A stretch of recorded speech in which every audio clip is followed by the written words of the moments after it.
welcome to On the Other Hand. I'm Ariane Zurcher, and today I'm going to be demonstrating the buttonhole filler stitch. You can change the way it looks by the thread you use, the tension, how open you leave it, or how closed look. It can look very different. I'm also going to show you how to do an open buttonhole filler stitch in a circular way.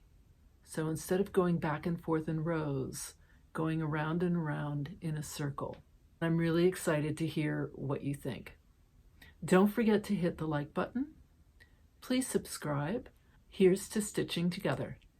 The open buttonhole filler stitch, which in Sue Spargo's creative stitching book is on page 141. This is my circle that I have whip stitched down.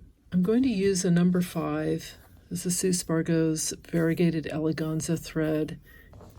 We start with a back stitch. Whether it is a shape or a leaf, an abstract shape, it doesn't matter.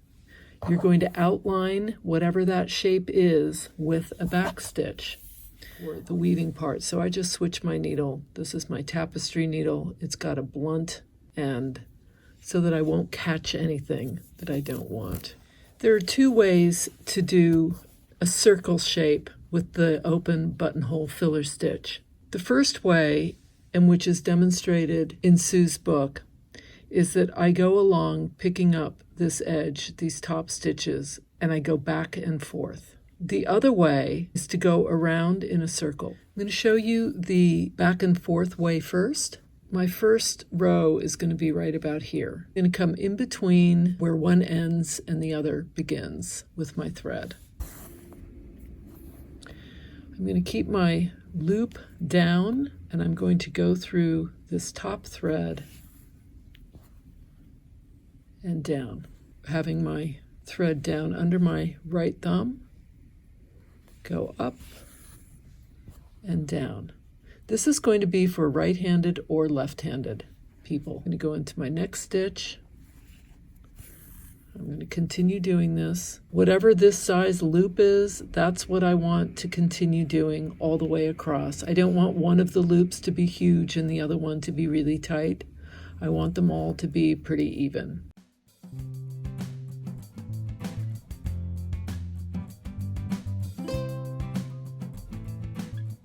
I'm going to stop here.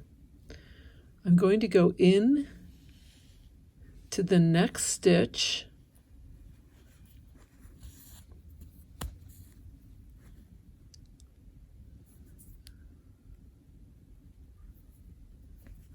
It's going to be my little loop right there. I'm going to come out this stitch. Now I'm going to work this way. And this is why it doesn't matter whether you're left-handed or right-handed, because it's the same, whichever hand dominates, it won't matter. You're doing the same action. Here's my loop.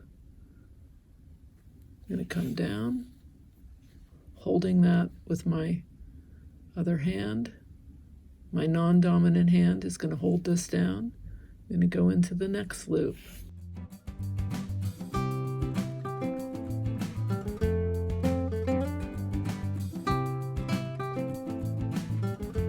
Now, as I get to the other side, I'm going to do the same thing. I'm going to take my needle, I'm going to go up into that back stitch. This is going to be a loop that I use for the next row. I'm going to come back down into the neighboring stitch so that I can start again. This is also where I would end my thread and add a new length if I ran out of thread. Holding my excess thread with my thumb of my non-dominant hand, I'm holding that thread down. I'm going to go into that first loop.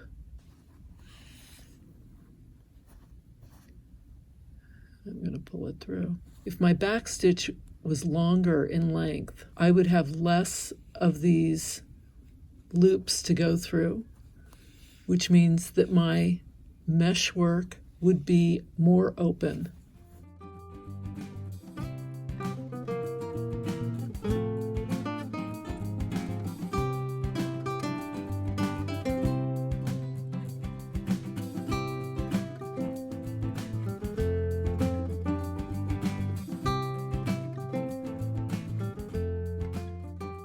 end my thread here,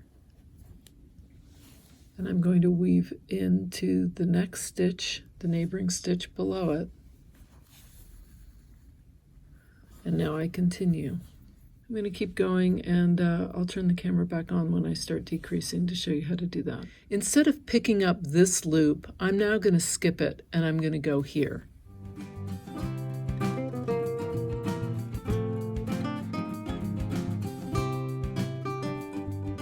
Here I am on my other side. I've got this loop, just go into this. Down and across. My thread is getting small. I don't think I'm going to have enough to go all the way across, so I'm going to end it. I'm going to come up right here because that's where my stitch would have come if I hadn't ended my thread. Instead of taking this loop here, I'm going to skip it, and I'm going to go to this one.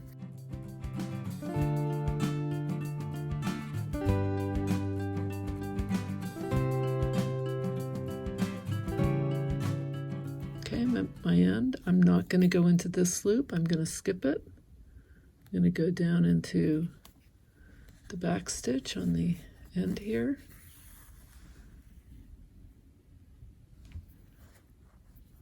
And then I'm going to come up on the one below it.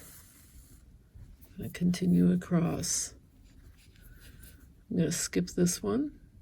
I'm going to go into this one. I'm going to do one more row across, and then the next one I'm going to anchor it down with the stitches below.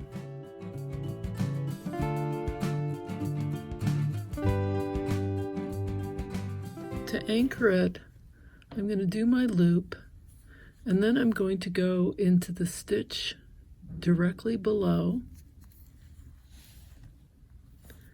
I'm going to go up into the stitch next to it, the back stitch. I'm going to go into my loop, anchor, go down through that same back stitch that I came up in, come up in the neighboring one,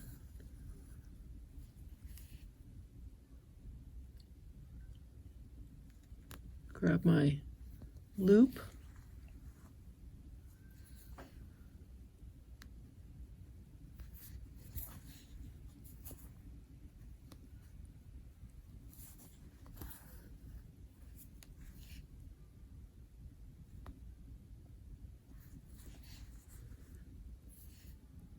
now when it goes a little askew, I can go down into the, I don't have to use the same back stitch. It's all about distributing these stitches equally. So I've done my loop. I'm going to go down into the neighboring back stitch to anchor it, come back up in the next one next to it, grab my loop from above, back stitch, and go back into the work. And there I have my open buttonhole filler stitch. I'm going to show you now how to do this, but doing it circular so that we can compare the two. Here's my circle. I've whip stitched it down. I'm going to use this time a number 8 variegated eleganza. This is EZM 39. This is Sue Spargo's, her beautiful line of variegated eleganza threads. I'm going to go ahead and do my back stitch. I've got Merlin here. Getting awfully close. Try to work around him. I'm going to do a more open buttonhole, so I'm going to make my stitch, my back stitch, longer than before. I'm going to show you what that looks like. Ready? Hey, hey, hey, hey, hey, hey. Don't cut. So I'm going to go back. He's usually my sewing assistant, but today, no. I'm really exaggerating this as far as how large these back stitches are. I want to show you how different it is when you vary your stitch length. I'm also using a thinner thread, so it's going to give more of an open look. Okay, hey, listen, young man, we need to clip those claws. So there's my back stitch. It doesn't matter where I start because I'm going to be doing this in a spiral, which means I'm never going to break. I'm going to keep looping around until I get to the very center, and then I'll anchor my thread. So it's the same process. I'm going to take my excess thread, hold it the thumb of my non-dominant hand, I'm going to come up through that next back stitch, I'm going to pull my loop. I want them all to be about the same. Now the one thing here is that because you're not anchoring your thread at the end of a row, you want to make sure that once you get past this initial first row, that you have enough thread to go the distance. So I can tell already I'm not going to, which means I'm going to end this thread. I'll see how far I go with it. I'll end it somewhere around here, stake another loop, another thread, and then start again for my spiral. And I'll show you how I do that. Whereas when you do the one with rows, it doesn't matter because you can always end and start a new thread at the end of a row. With the spiral, you really can't.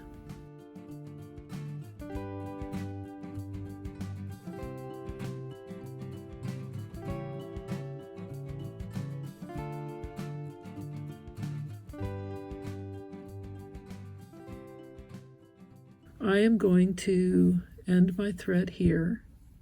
So instead of going through the loop like this, I'm going to end it there.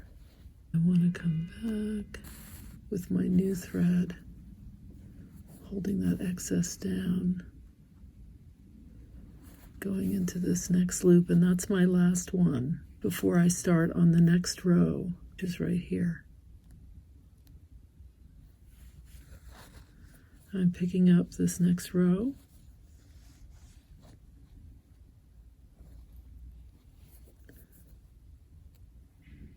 And I'm going to keep going around.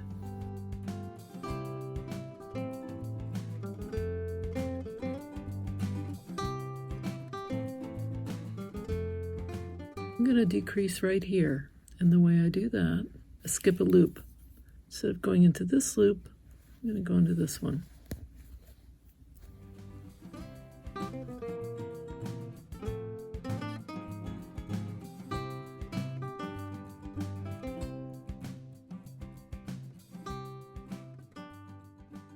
And as you can see, it looks a bit different than the other. And when I'm done, I'll show them side by side so you can see for comparison.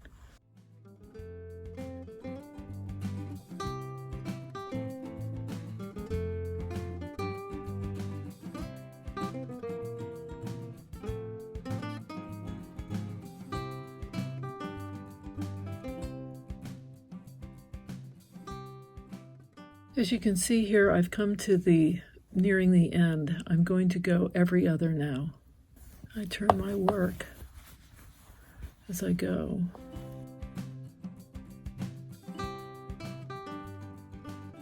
See, so I'm going to go right into that center.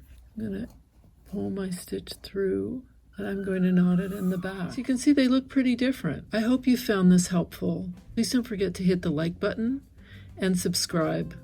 I love hearing from you, so leave me any comments or questions you might have, and here's to stitching together.